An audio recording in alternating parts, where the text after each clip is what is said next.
What's going on, everybody? Happy Monday. Welcome into 104.3 The Fans Coffee Break. I got D-Mac out at Denver Nuggets Media Day. We got James Marilot hanging with us too. Rachel Vigil, good morning, everybody. As we've got a lot of Broncos talk to get into. We've got some survivor pool challenges, I guess, to give out to later on at some point. And we need to talk about Melvin Gordon as well. So everybody, how are you? James, how was your weekend? It was pretty good. It ended on a high note. I'll put it that way. The Broncos pulling it off at the last minute was a good way to cap my weekend. We needed a win. We'll put it that way. The Maryland family didn't get a lot of wins this weekend. Yeah. Oh, no. What happened to the Academy? The Academy lost to third-ranked Delta. It was rough. 14-14 in the third quarter, and then it got away from them. Heartbreaker. As I told them, and I told my 8th grade team, they don't give out trophies in September. We'll be all right. There you go. It's a good way to look at it. And D-Mac, how many people are out there at Denver Nuggets Media Day? It's packed. It's a lot of people are here. And Michael Porter Jr. is speaking right now. Just heard from DeAndre Jordan and Jeff Green entering his 16th season. Heard from Calvin Booth and Michael Malone. And James, you will absolutely love this moment right here. Michael Malone admitted that the reason they go to San Diego is because they simply don't have 2 courts to have training camp. The facility here is literally too small for them to have it here. He hopes that they have it here in the future when a new facility is built. That I can't believe I actually heard that, but that actually happened not so long ago. Yeah, there you go. I mean, it's, their facilities for both the Nuggets and the Abs are outdated, antiquated. I think the Abs are laughable. You're right. They need 2 sheets of ice. They need 2 courts, but they got to have their own. If you've ever been to Boston, and I don't know what the main highway is there, but you drive by and there's the facility for the Celtics and the Bruins right there along the highway. It's like, man, that's how an organization should do it. So hopefully that's what the Nuggets and Abs have soon. It was just interesting to hear the coach say it, and then DeAndre Jordan was asked. I mean, Jeff Green and DeAndre were asked about going to San Diego, and DeAndre was like, "Well, I was looking forward to training at altitude." And so I don't know if he actually realized that that they go away. And you know what? I guess I didn't exactly realize that was the main reason as well, that they always go on the road for training camp. But it looks like that actually really is the main reason. They just don't have the space. Not to be an alarmist, but one of the things I think is a problem for the Rockies is they never spend a 3-week period of time ever at altitude, and you have to have 3 weeks here to get acclimated to it, and then when you leave and come back, you're fine. They never do it. The Broncos obviously do, the Abs obviously do, and the Nuggets typically do. They've gone in the past and trained in Durango and some other places that are high altitude. There's a little bit of a sneaky worry of how this all shakes out. Hopefully they'll have time when they get back from there that they have that 3-week period, but I don't like that they're going to San Diego. Go somewhere at altitude. I think this is a little bit concerning. Only James Marilot. All right, real quick. You have to understand, though, they've been having basketball practices and runs here in the facility literally for weeks and weeks and weeks. Basketball is different than all these other sports. I mean, they got an open gym. They got their own 24-hour fitness, and they have been practicing together. By the way, did you guys see Aaron Gordon's house that is a garage in a basketball gym? Did you guys check that video out? No. Dude, he had the whole team over to his garage. There were cars in there, a full basketball court. It was 2 levels high.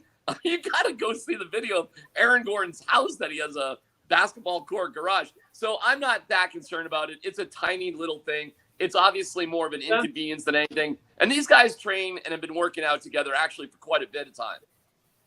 Okay, well, if we find that video, we'll retweet it on 104.3 The Fans account, because I would love to see it and to make millions of dollars. It's about Bones.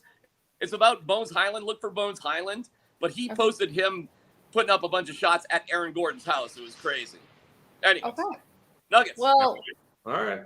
Interesting. To make lots of millions of dollars would be nice to do whatever the heck you want with a basketball court in a garage. But while that is crazy, it's not as crazy as the 11-10 score that the Broncos had in Sunday Night Football as they beat the San Francisco 49ers. Only the second time we've ever seen that scoreline. The last time was back in 2008. But the defense really won the game for the Broncos, James. And I know you're very high on the train right now. It is pretty much the Fangio defense that never was.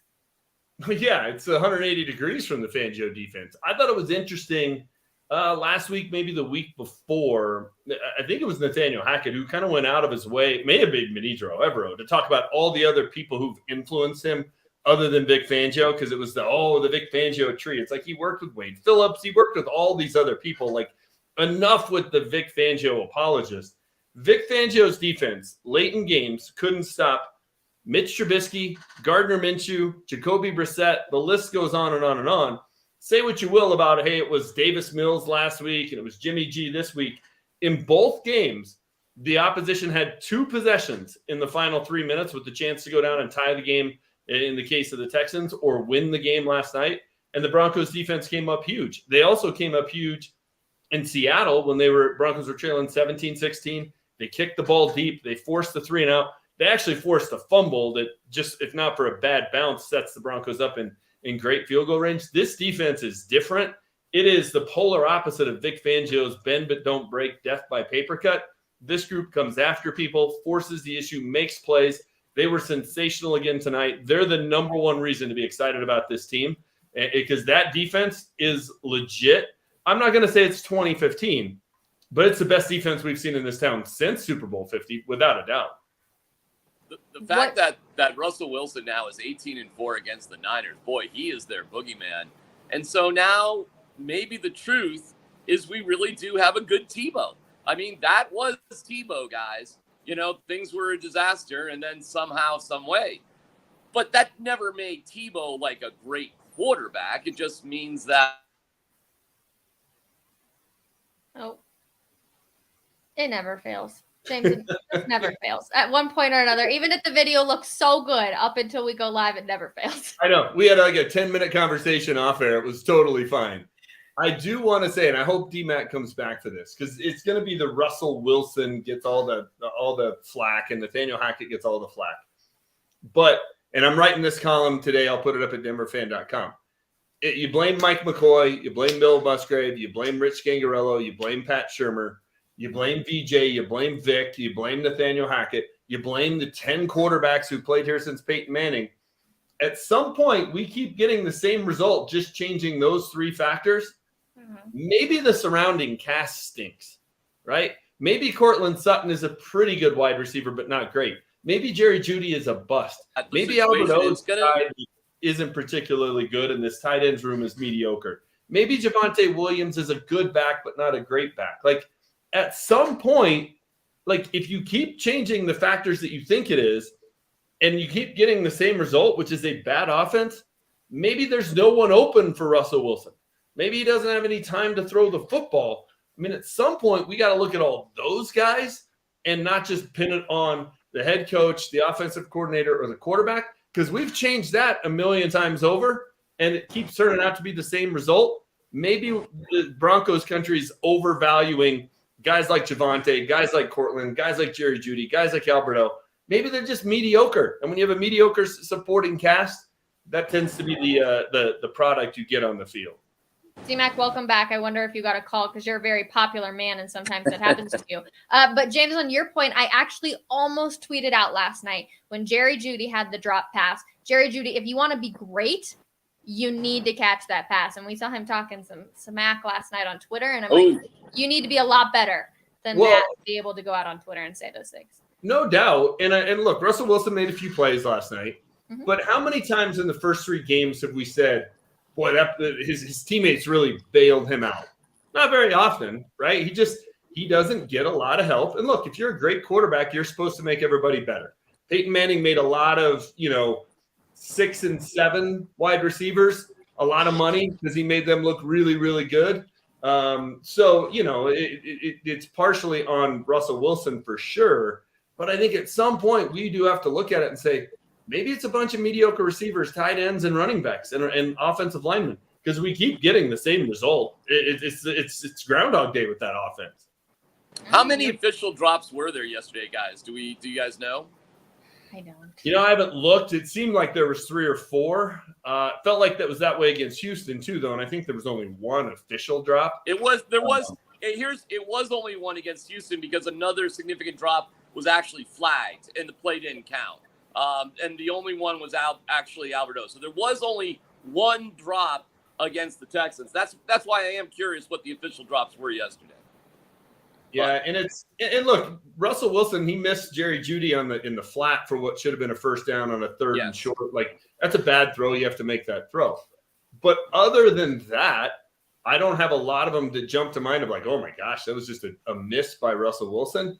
And we did see the difference between him and the 10 quarterbacks who came before him. His ability to scramble, buy some time, and find Kendall Hinton down the field for a 20-yard gain or whatever it was.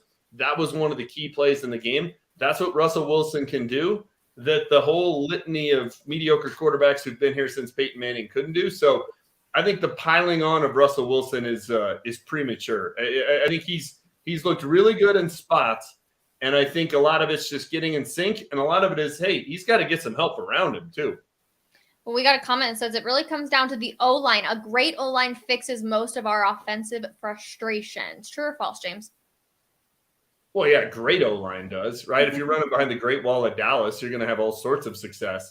I think they need to be better. I mean, it's frustrating to watch right tackle continue to be a turnstile as Cam Fleming can't block anybody. And, Billy Turner and Nathaniel Hackett's best friend, who seems imaginary at this point because we've never seen him, it just still can't get out on the field. But that spot's been a problem for a decade. It really has been. Even when they were winning the Super Bowl, they were kind of, patching that.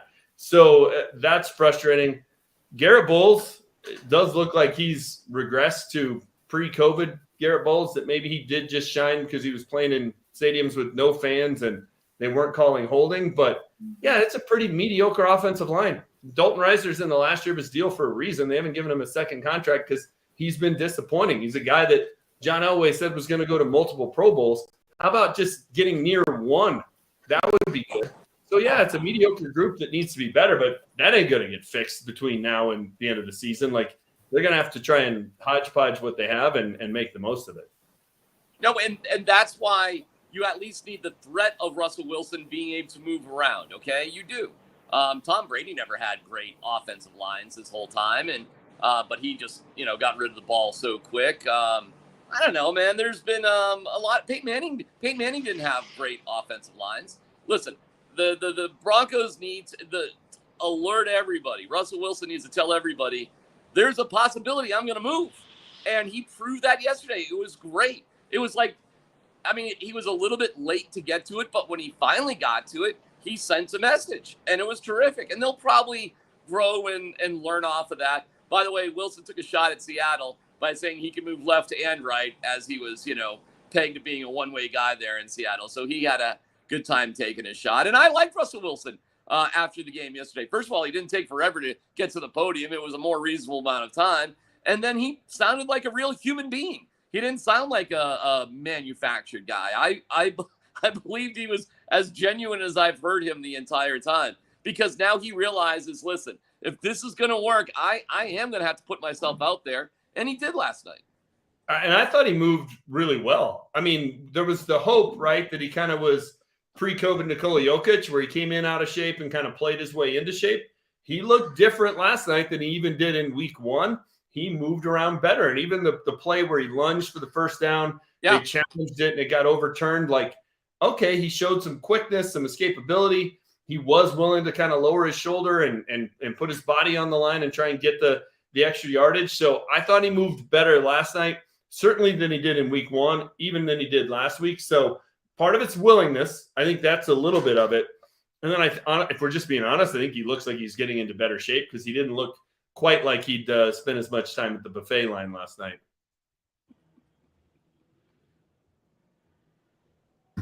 Apparently my mic was muted. D-Mac, we're going to catch up with you a little bit after 11 o'clock. Go let us know what MPJ is saying. But James, I actually did see the Russell Wilson crew earlier too after our post-game show. there was probably 15, maybe 16 individuals waiting outside the Broncos locker room for him. But what's going to be interesting is, of course, when we go to Las Vegas next week, we are tied for first in the AFC West. I say we as if I play on this team. The Broncos are tied for first in the AFC West. Surprising, I will say, with the Chiefs. It kind of caught me a little bit off guard, but the Raiders are 0-3, the only team in the NFL to have to not have won a game. But we're still the underdogs when you look at this game. Should that be the case, or are they giving the Raiders a little too much credit? Well, you normally get 3 points for home field, right? And then, the Broncos have been underwhelming to outsiders in terms of their wins, right? 16 points against the Texans, 11 last night. So I kind of get it. And you look at it and say, are the Raiders really going to start 0-4? I mean, I think that's part of it too. Of the NFL is so evenly matched, and we see it every week. And we're going to hear about it here when we do our survivor pool, which I think I've now lost twice in 3 weeks. It's an impossible league to predict, even just winners. So for a team to go 0-4, especially one that was in the playoffs a year ago and has Derek Carr and Devontae Adams and Darren Waller and, all sorts of talent on it, I think part of that is just law of averages. But I'm telling you, that place is going to be half Broncos fans. Try and find a hotel in Vegas for next weekend, anywhere that's not a dump. I mean, you can't. It's not even that the prices are spiked. Everything is sold out. So part of that is that Raiders fans, a lot of them have to travel in, right? Because they still have people come from Oakland and from LA and all that kind of stuff. But a lot of that is going to be Broncos fans. It's the first time they'll get the chance to truly travel out there and go to a game. You had the COVID year. Then you had last season where I believe in Vegas, you had to have a vaccination card in order to get in. This year it's, back to normal and everybody can go. That place is going to be teeming with orange. It's going to be a pseudo home game for the Broncos. They're going to win that one. Josh McDaniels is going to go to 0-4. We're 2 down, 5 to go on my road to 7-1. Next week is a small hurdle. Broncos don't even have to jump to get over that one. First of all, have you been looking at the hotels in Vegas? Because you sure seem to know what prices and the fact that they're sold out are. I want to come onto the show and have something to report and share and provide with the viewers. Did I maybe, flirt with the idea of, hey, as soon as youth football is done on Saturday, get on an airplane and go to Vegas? Sure, but there's no hotels, so I'm out. Oh, that's a bummer. Although we'll see you in London, right? I will be in London. Yeah. You got a trip on your horizon. What's that? I said you got a trip on your horizons coming up. I do. That'll be fun. But the Vegas one always sort of, it's hard not to kind of think about it. It's such a quick and easy trip and always so much fun. But there's going to be a ton of Broncos fans there. I think as soon as the schedule came out in May, people started booking it and getting those flights and getting those hotel reservations. So it will be a great atmosphere. It'll be a lot of fun for Broncos country. Just the whole area in and around the stadium, T-Mobile where the Golden Knights play isn't far away. It's all a walk from Mandalay Bay and all that kind of stuff. Like it's a good scene on a game day. So it'll be a ton of fun for Broncos country and all the fans that make the trip. No, for sure. And so we talked about it earlier being the 11-10 score line. We haven't seen it since 2008, but to be honest, there was a lot of crazy stuff that happened this weekend in the NFL and even this morning with the NBA. But let's go into the Buffalo Bills because we've got video footage. I'm going to pull it up real quick of their OC showing very, very strong frustration. Oh my goodness. I understand it is tough, but I love, first of all, that somebody takes their hand and covers it, that camera, because the frustration was there for the Buffalo Bills.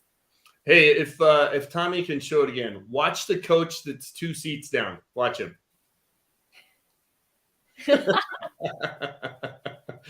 Listen, I don't have any problem with Ken Dorsey's reaction. I really don't. Right? He's throwing around a notebook and hurting some electronics equipment. It's very frustrating when you get to that spot when you're coaching. You only have so much control, so that gets frustrating too.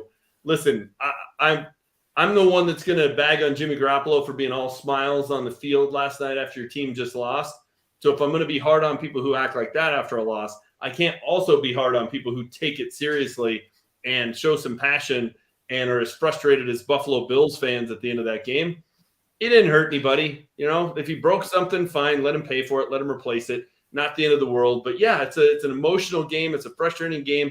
These guys put in a ton of work, and it comes down to the end.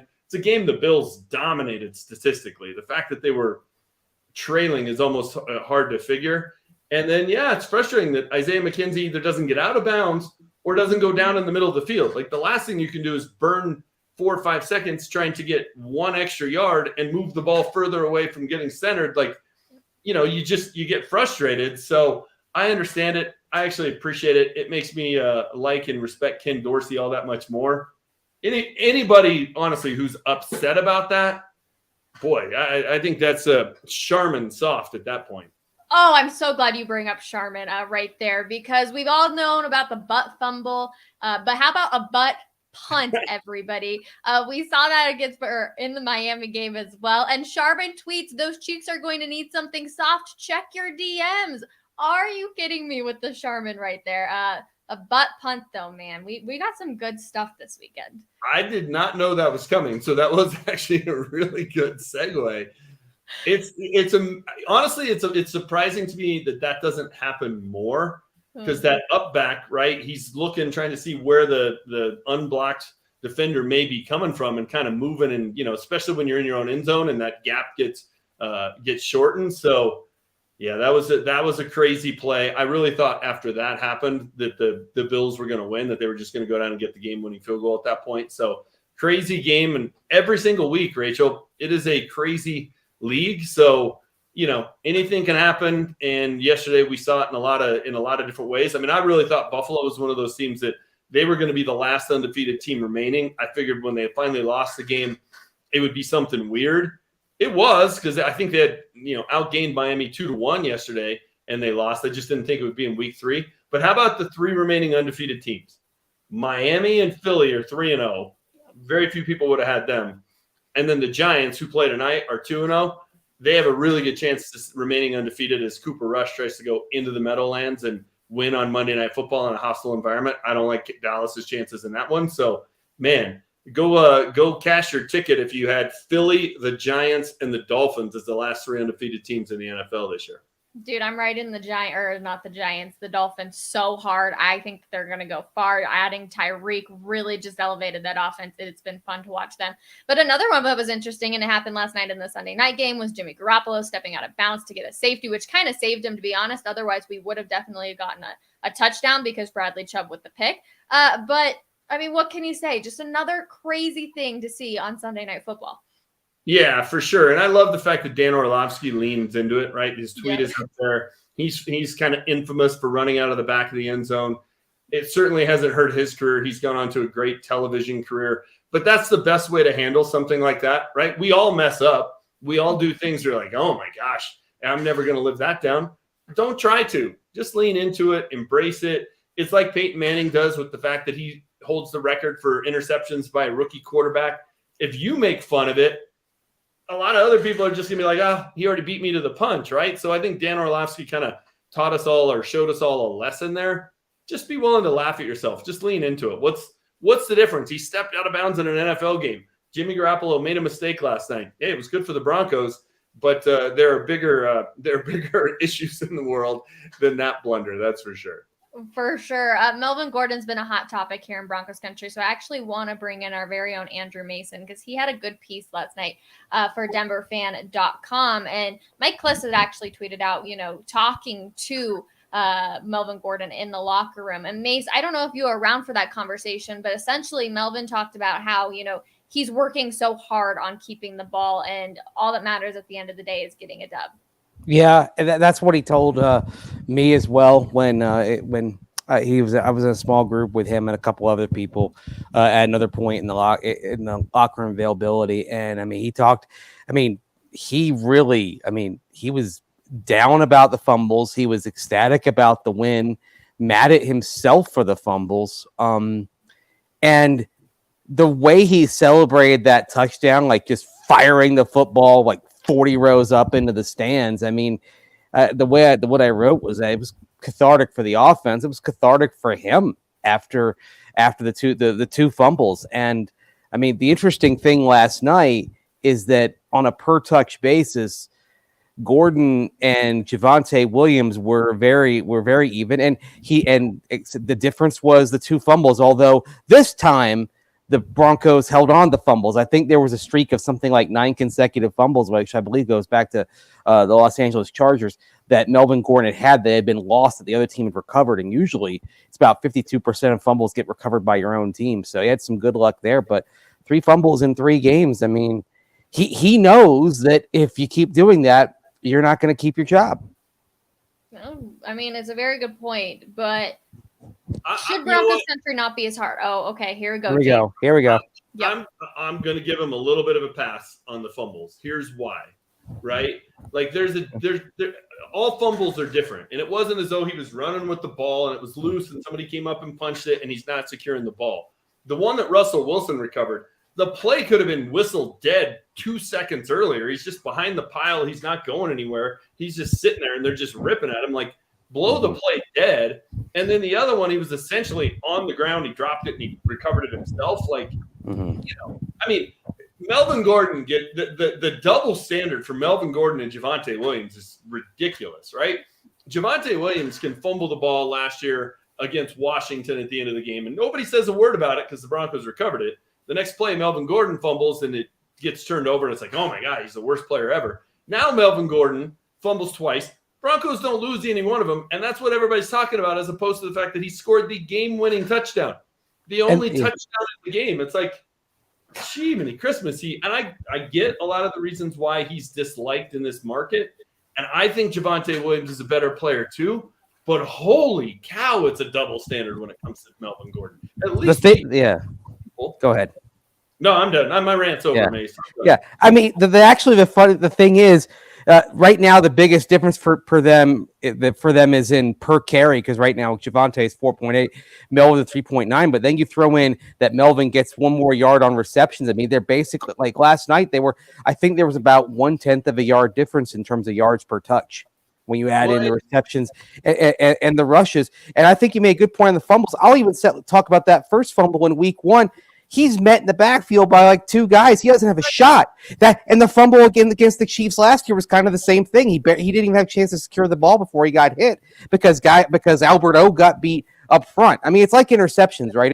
Every fumble has a story, and he's concerned about it. But I think, look, they are closer to equal than a lot of Broncos fans want to realize.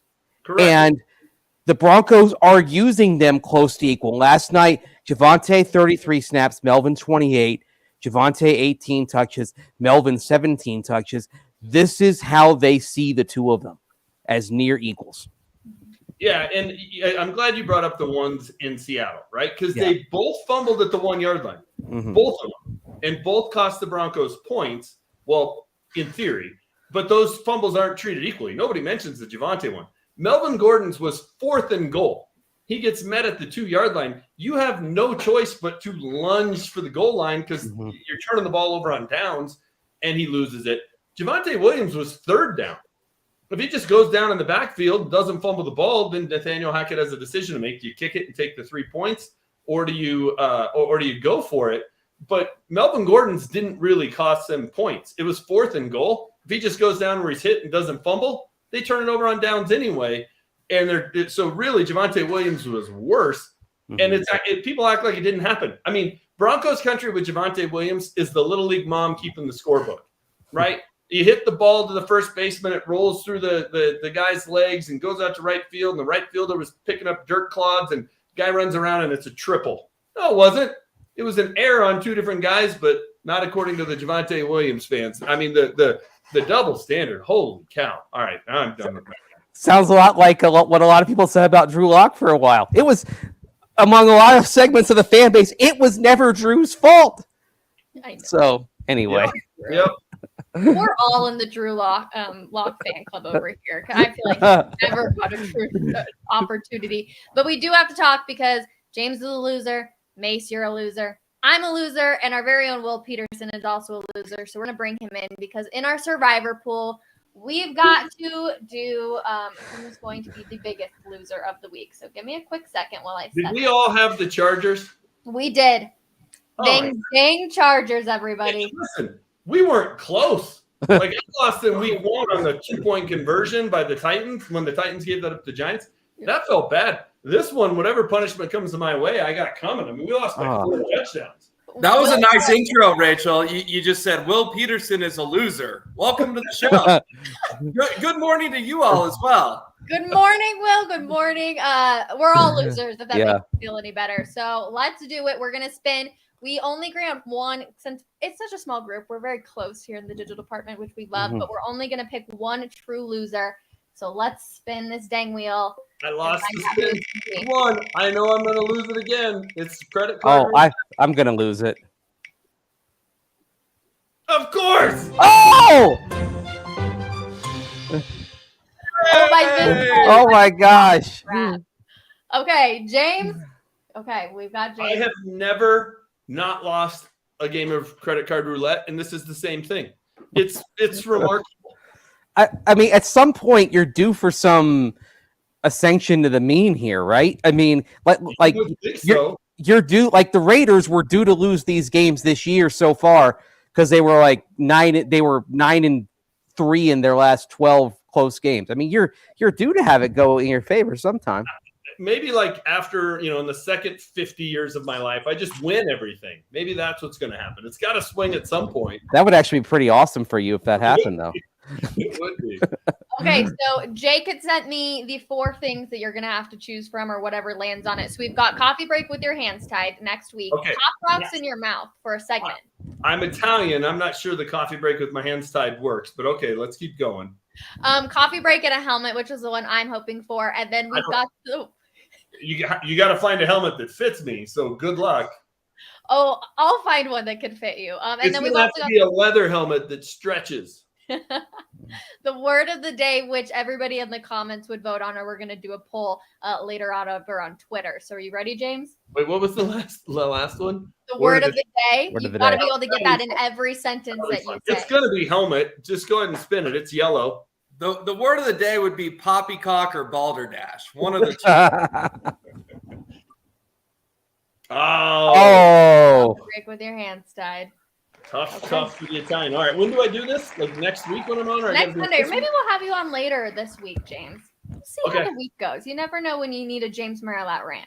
Are these like zip ties? Like I'm being kidnapped in a movie? Like what however you want. I think Jake had the idea. Oh, geez, my shirt's like gonna fall off. Of just like behind your back. But we'll leave that up to Jake. This is all his thing. So I appreciate him putting all this together every week. So I'm gonna leave it up to him.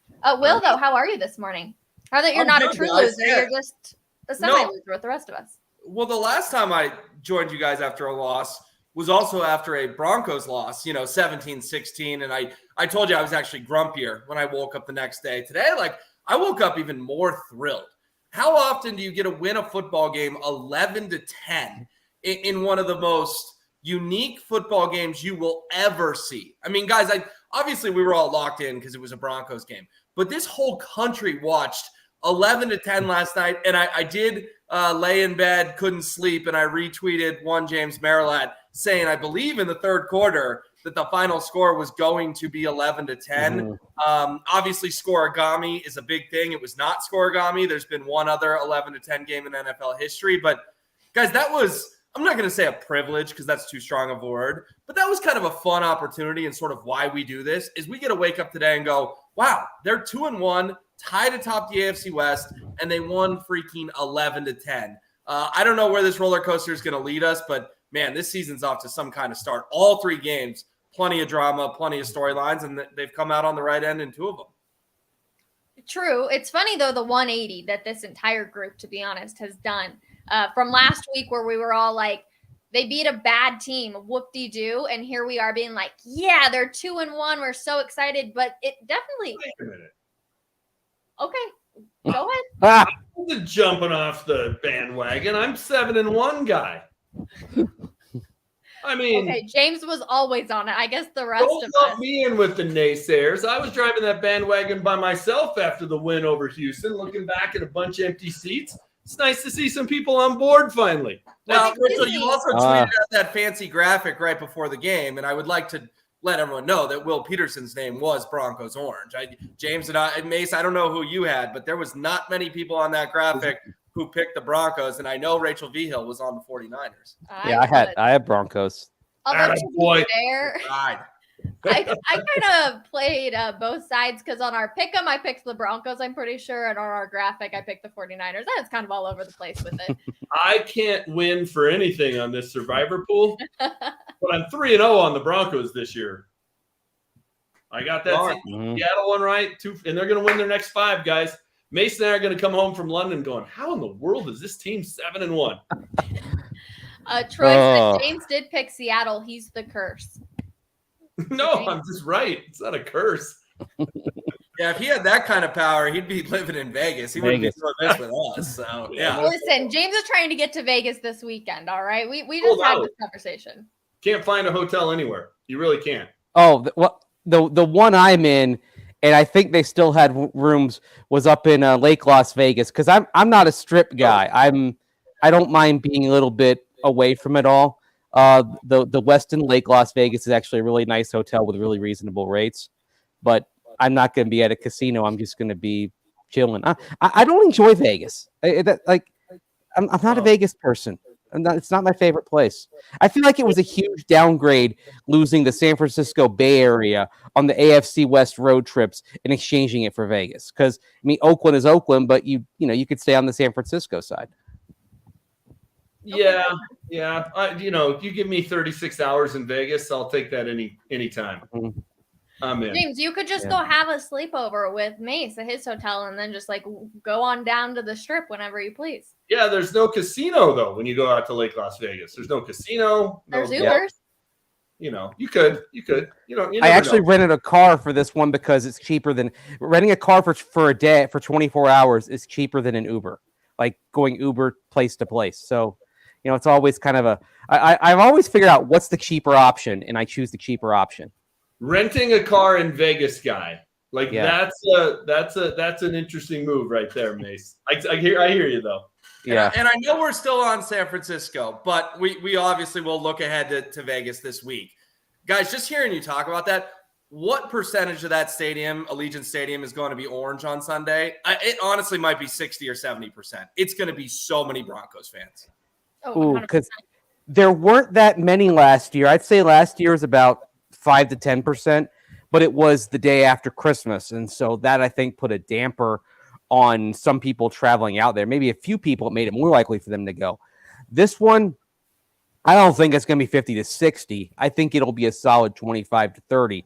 I think you'll hear Broncos fans. You'll know they're there, but there's a solid amount of Raiders support in that building that's there every week. It's not LA. But they're also 0-3. Right. McDaniels is meeting with Mark Davis. James can't get a hotel room. I'm saying it's going to be a 50-50. I'm with you. With you. And it's the first time really that Broncos fans can go, right? 2 years ago was COVID, and there was, if anybody was there, it was limited. Last year, it was not only the day after Christmas. You still had to have a Vax card and all that stuff to get in Vegas. It was one of those few stadiums. Now it's just back to normal. It's October. It's a beautiful time to go there. I sound like I work for the Chamber of Commerce. I think it's going to be packed with Broncos fans. Packed. Now, one thing real quick, though, is that a lot of Raiders fans do come in from out of town for the games because, that's when you have two fan bases that usually are filling up hotels for those games because a bunch of Raiders fans come from the Bay Area and Vegas to go in every weekend. So it's a different crowd. Probably there are fewer people from the immediate area for Raiders games than any team in the NFL. Well, and here's the other thing is I don't think the Raiders fans have completely jumped off that team bandwagon despite them being 0-3. They lost one game in OT and they lost by 2 points. It's not like this team has been horribly awful. To be honest, I would have to say that the Broncos offense has looked way worse than the Raiders has. So I don't think people are completely hopping off. So I'm going probably 50-50. I do think there's going to be some Raider fans, but I do think Broncos country will be loud out there in Vegas as well. Yeah, one thing, this game as well, and we'll get into it as the week goes on. The Broncos have been an awful road team in the recent past, and I'm going to go back a little further. Do you guys remember a 2008 game? Broncos were 3-0 in Shanahan's last year, and they go out to Kansas City, and Kansas City's terrible. They finished 2-14, and the Broncos lost. And I have a bad feeling about this game. I think the Broncos, one way or the other, I think they go 1-1 in these next two. I have a bad feeling about the Raiders game, but I really am not still sure which one of these two that they lose. But I think they get a split from these games here in the next 10 days. I don't think they'll win both. Look, last night a trend ended, right? The Broncos had lost 15 consecutive games when trailing at halftime, 27 of their last 28. They nearly snapped that in week 1. They should have snapped it in week 1. They did snap it last night. They have been a bad road team, but Vic Fangio is getting further and further in the rearview mirror with each passing week. They're going to win this game, and Matt Ryan ain't coming in here on a short week and beating this team and this defense. That just ain't happening. So the next two, I mean, my 2-1 getting to 4-1, getting to 7-1. 4-1's almost in the books. Yeah. 10 days from now, I'll be more than halfway there. Wouldn't be Matty Ice who beats you. It'd be Jonathan Taylor, though. Yeah, but you know what? The Niners are a great running team, right? The Broncos held them in check yesterday pretty well, except for the one big run on the touchdown drive. So I have faith in Ejiro Evero's defense. He's a guy that, honestly, by the end of the year, and this is going to sound crazy after 3 weeks, you're going to hear Ejiro Evero's name come up with vacant head coaching positions. That's how good this defense is going to be. That's not crazy. I've been thinking the same thing, and I even like in practice, kind of listening to him and watching him. I would already talk him up for Carolina if they move on from Matt Rule. You look for a coach who's kind of the opposite. And, Matt Rule does a lot of high school Harry type stuff out there. No offense, James, to you being involved in high school football. But Ejiro Evero strikes me as the guy who would who'd be good for a place that's just had a lot of nonsense, because he is a complete no nonsense, no BS, get down to business coach. I mean, he really stands out on this staff, and I think he's got the it factor to be a successful NFL head coach too. Well, and the way this defense flies around and the energy with which they play with, a lot of defense is scheme, but a lot of it is attitude. And I like that 2015 defense had swagger, right? Mm-hmm. This defense plays at that too, and it's just go, go, go, full speed all the time. And a lot of that comes from the defensive coordinator and the tone they set and their ability to push the right buttons. And I think he's done a fantastic job. I know I sound like I'm his agent at this point, but this defense is legit, and he's pushed all the right buttons, taking what is largely the same group as last year, right? Like Randy Gregory's been great. I think, the question remains, can he do this for 17 games? But the first 3 games have been fantastic. But look what he's getting out of Bradley Chubb. Look what he got out of Josie Jewell and Josie Jewell's return last night. He was fantastic all over the field, and used them in blitz packages. His ability to get the most out of guys, to me, that's the sign of a great coach is, all right, what's the hand you've been dealt, and how do you get the most out of it? Ejiro Evero has been fantastic already. Yeah, to be fair, Jewell was playing that way before he got hurt last year too. So I don't want to totally rip on Vic. He got off to a great start. He was probably the best defensive player on the field early last season. But they looked at that film, and to their credit, I think looking at how Jewell is now, Evero looked at those middle linebackers that were the inside linebackers who were all free agents and said, this is the guy I want. This is the guy I want as the quarterback of my defense, and he played well. And then also, I mean, the impact of DJ Jones up front has really, I think, helped transform the run defense as well, because he is always getting a push. He's always occupying 2 blockers. He's basically exactly what the Broncos hoped he'd be. It's been so much fun to watch you guys. We were talking about Vegas, though, and I just want to end the show on this note, because Greg Popovich, man, is he funny, and they're having the Spurs media day today, just like the Nuggets are, and he told the media not to head out to Vegas too quickly. So I want to end the show on this one. Play the clip. I probably shouldn't say this, but I'll say it anyway. What the hell? Nobody here should go to Vegas with the thought of betting on us to win the championship. I love it. I think it's hilarious. It's a good way to end your Monday. So don't go bet on the Spurs, James, if you make it out there. Mace, also safe travels later this weekend. We're going to try and get you on Coffee Break more this week, too, because it's been a while since you've been on. But, Will, I'm glad you're not a total loser with the rest of us. Just James this week. But next week, we'll see him with his hands tied. Everybody, thank you so much for hanging out with us here on Coffee Break. We'll be back 10:30 tomorrow morning. Also, check out Mason Cecil Show later this afternoon, 3:30, as they break down everything Broncos that you need to know. And we'll see everybody tomorrow morning. Bye, everyone.